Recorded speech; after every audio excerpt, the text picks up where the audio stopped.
Welcome back to the news at 9. Now, initiatives are underway in Mpumalanga to safeguard children living with albinism after the killing of a 12- and 1-year-old from the same family.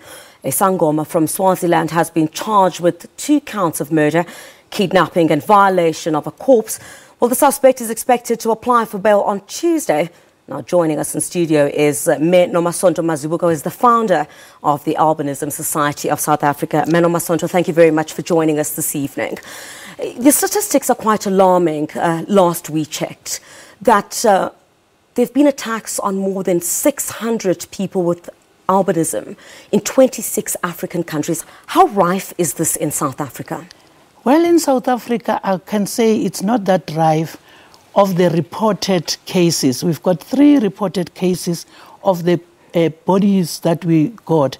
One was for Tandazile Mpunzi in 2015. In 2016, we had Jakuja. And in 2018, now we've got Ukapsile. And the 3, we will say the statistics are not so high. But let's agree that the statistics that we have are only 3. We don't know about the statistics that are not reported because things happen behind the scenes. But we are very proud to say this is now the police working day and night and tracking. But I want to make the audience aware that it is the people in the family who have a link to the sangomas. And the sangomas, which we work very closely in Gauteng. When you are a sangoma, you work with ancestors. I wanted to go to that, Nomasonto. One of the major issues is that we understand many people don't report this. Yes. What is it then that continues to fuel these attacks? I think what fuels the attacks is the customer who says to a sangoma, I would like to have this. And the sangoma prescribes that for you to be rich, you must get a body part of a person with albinism. And it will be the person who needs the body part will go through the family member or a family friend or a neighbor. Thus you find now. And it is so pathetic nowadays that we say to young children, go straight home. Never talk to strangers. But if we are going to be attacked right at home, at night, it's very disappointing. Yeah. You've embarked on several drives, educational drives, with a number of government departments. You've got the Department of Social Development, the Department of Education as well, just but to name a few. Why does this continue to persist despite the educational drives that you've embarked on to create awareness? I think it's not persisting, but it is very much making people aware.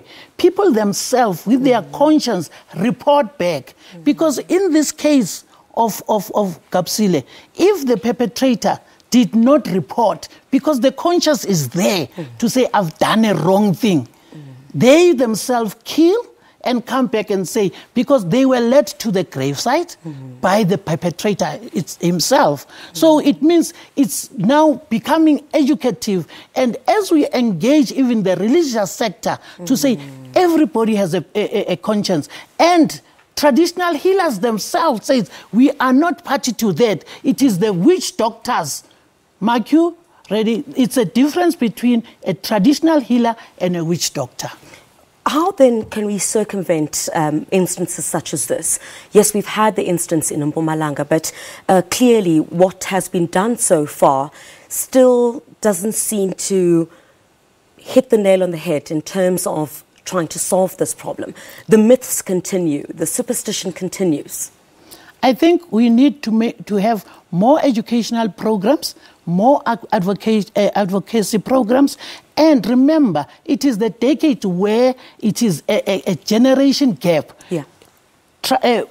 Gradually and eventually it will come to an end, because it is the older persons that say it used to happen like that. The myth of saying we don't die, we disappear, it emanates from there, because they used to get away with the murders. Yeah. Because people will say, no, they disappear. What happened to Nomasonto? Yeah. No, remember those people, they don't die. Because they were trafficked, because they were killed, nobody would tell a story. But this time, as they sit, after getting the murder, they know that deep down in their heart. And the manhunt and the prayer, you must never underestimate the power of prayer.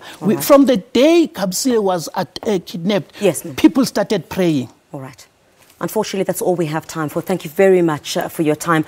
Mayor Nomasonto Mazibuko, who is the founder of the Albinism Society of South Africa.